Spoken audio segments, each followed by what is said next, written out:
রান্না বান্না করার জন্য এখানেও কিছু সবজি কেটে নিয়েছি। সবজি বলতে আলু, পেঁয়াজ, রসুন আর বেশ কয়েকটা কাঁচামরিচ। যেহেতু আজকে বাইং মাছ রান্না করব আর লাল শাক ভাজি করব, কারণ বেশি কোনো আইটেম করব না। আজকে অনেক সকালে ঘুম থেকে উঠেছি, ওই তো 5:30 মতো বাজে। তো অনেক সকালে ঘুম থেকে উঠে যা যা কাজকর্ম ছিল অনেক আনন্দে কাজকর্মগুলো সেরে নিয়েছি। এখানে বাটা ঘষা করে নিয়েছি, মোটমাট সব কিছু গুছিয়ে নিয়েছি। আর মাছগুলো তো অনেক সুন্দর করে ধুয়ে পরিষ্কার করে নিয়েছি, কারণ আজকে মার্কেট করতে যাব।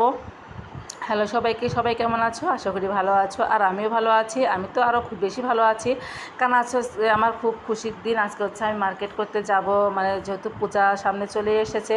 পূজার এখনও কেনাকাটা হয়নি, তো মার্কেটে যাব আর কি কি কেনাকাটা করব সবটাই তো তোমাদের সাথে শেয়ার করব। তো আশা করি তোমরা আমার সাথেই থাকবে, তাহলে সব কিছু দেখতে পারবে। তো এদিকে কথায় কথায় মাছগুলো কিন্তু অনেক সুন্দর করে ভাজি করে নিয়েছি। আর এই বায়াং মাছ খেতে কিন্তু অসম্ভব মজা। জানি না তোমরা কে কে পছন্দ করো বা কারা কারা খাও। আমরা কিন্তু বাসার সবাই এই মাছটা খুবই পছন্দ করি, যদিও অনেক দিন পর এই মাছটা নিয়ে আসছে। আসলে এখন আর এই মাছগুলো সচরাচর আমাদের এলাকায় পাওয়া যাচ্ছে না। তো যাই হোক, মাছগুলো আমি সুন্দর করে ভাজি করে নিচ্ছি। তো প্রথমে কিছু মাছ ভাজি করে নিয়ে এখন আর কিছু মাছ ছিল, সেই মাছগুলো ভাজি করে নিলাম। আর এটা রিঠা মাছ। এই মাছটা একটু বড় সাইজে, ভাবলাম যদি মেয়ে না খায় তো এই মাছটা দিলে তাহলে ও হয়তো খেতেও পারে। তো যাই হোক, সেই কথা চিন্তা ভাবনা করে এই মাছটা আমি এর সাথে মিশিয়ে রান্নাবান্না করলাম। তো মাছগুলো অনেক সুন্দর করে ভাজি করে নিয়ে এখন আলুটা ভাজি করে নিচ্ছি। এখনও আমি শুধু আলুই ভাজি করছি। তো অনেক সুন্দর করে আলুটা ভাজি করে নিয়ে এখন পেঁয়াজ কুচি দিয়ে দিলাম, কারণ যদি আলুর সাথে পেঁয়াজটা দিয়ে দিই তাহলে পেঁয়াজটা বেশি একদম পুড়ে লাল হয়ে যাবে। যার জন্যে আমি পেঁয়াজটা একটু পরেই দিলাম। আর এখন দিয়ে দিলাম একটু গোটা জিরে। দেওয়ার পর একটু ভালো করে একটু ভাজি ভাজি করে নিলাম। আলুটাও ভাজি হয়ে গেল আর পেঁয়াজটাও অনেক সুন্দর ভাজি হয়ে গেছে। এখন আমি দিয়ে দেবো বাটা মশলা, তো আদা, জিরা আর মরিচের গুঁড়া। তো সব কিছু দিয়ে অনেক সুন্দর করে একদম একটু ভাজা ভাজা করে নিয়ে তারপরে একটু হালকা জল দিয়েছিলাম কষিয়ে নেওয়ার জন্য। তারপরে কষিয়ে নিয়ে আমি এর মধ্যে মাছগুলো দিলাম, দিয়ে আর একটু ভালো করে কষিয়ে নিব, তাহলে কিন্তু খেতে বেশি মজা হবে। আর এই মাছের ঝোল এমনিতেই খুব মজা হয়, আর মাছটা তো খেতে পুরো মাংসের মতো লাগে। মাঝে মাঝে মনে হয় এই মাছই বেশি স্বাদ মাংসের চাইতে। আমার কাছে কিন্তু এরকমটাই মনে হয়, যায় না কাদের কাছে কেমন। তো যাই হোক, মাছটা অনেক সুন্দর করে কষিয়ে নিয়ে এই তো ঝোল দিয়ে দিয়েছি।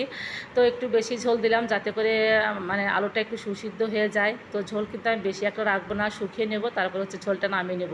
তো এখন গরম মশলার পেস্ট দিয়ে দিলাম। তারপর ঝোলটা একটুখানি জাল দিয়ে একটু লবণটা চেক করে নিয়েছি, এর মধ্যেই চেক করে তো ঝোলটা নামিয়ে নিয়েছি।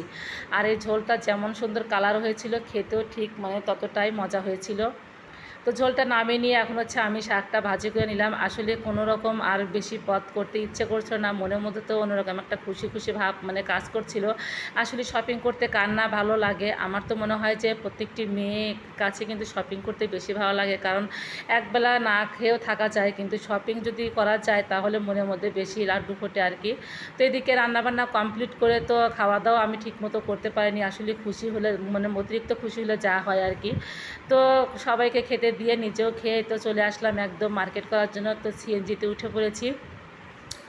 তো তোমাদের সাথে একটু পরিবেশটা শেয়ার করে নিচ্ছিলাম। আর অনেক দিন পর বাইরে বের হয়েছি, আর এত ভালো লাগছিল, মনে হচ্ছিলো যে মুক্ত আকাশে একটু উড়ে বেড়াচ্ছি আর কি। তো অলরেডি আমরা মার্কেটে ঢুকে গেছি, আর এই তো পোশাক আশাকগুলো দেখছিলাম। মেয়ের জন্য প্রথমে কেনাকাটা করছি। তো এই তো দোকানগুলো, আর মেয়ের জন্য এই যে টু পিস এটা দেখছিলাম। এটা আমার কাছে খুব ভালো লেগেছে। যদি তোমাদের কাছে ভালো লাগে অবশ্যই কমেন্টে জানাবে।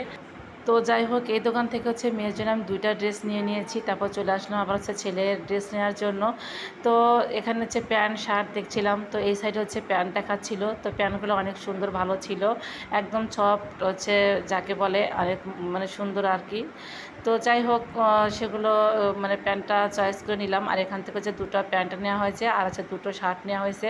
তো এরা অনেক বেশ কয়েকটা শার্ট দেখাচ্ছিল, আরও বের করতে চেয়েছিল। তো আমি ভাবলাম যে থাক, যেগুলো নিব সেটা চয়েস করে নেই। আর এমনিতে অযথা এত শার্ট বের করে শুধু শুধু এলোমেলো করে তো লাভ নেই। যেটা চয়েস করব, যেটা চয়েস হয় সেটা তো প্রথমেই হয়ে গেছে, যার জন্য আর বেশি শার্ট বের করতে বললাম না।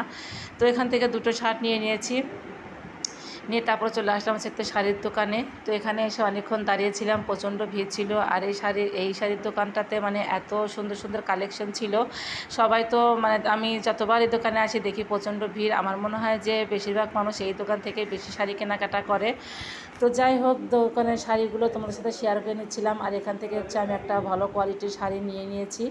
তো আরও অনেক কিছু কেনাকাটা করেছি, সেগুলো তোমাদের সাথে শেয়ার করতে পারিনি। জুতা কিনেছি, তারপর হচ্ছে আরও একটা মানে আরও 2-3টা কাপড়ের দোকানে গিয়েছি, জামার দোকানে গিয়েছি, মেয়ের জন্য কিনেছি। তো সেগুলো সবই তোমাদেরকে আগামী ভিডিওতে দেখাবো।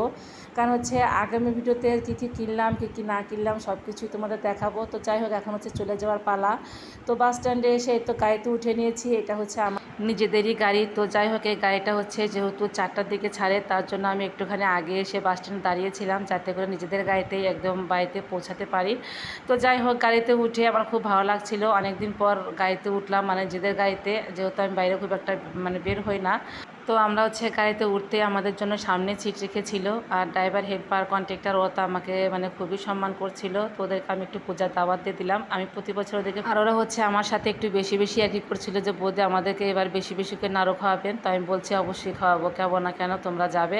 তো যাই হোক, আর আমি কী কেনাকাটা করলাম সেটা তোমাদেরকে আগামী ভিডিওতে দেখাবো। তো আজকের মতো এখানেই বিদায় নিচ্ছি। ভিডিওটা ভালো লাগলে অবশ্যই লাইক কমেন্ট, সাথে পাশে থেকো। টাটা।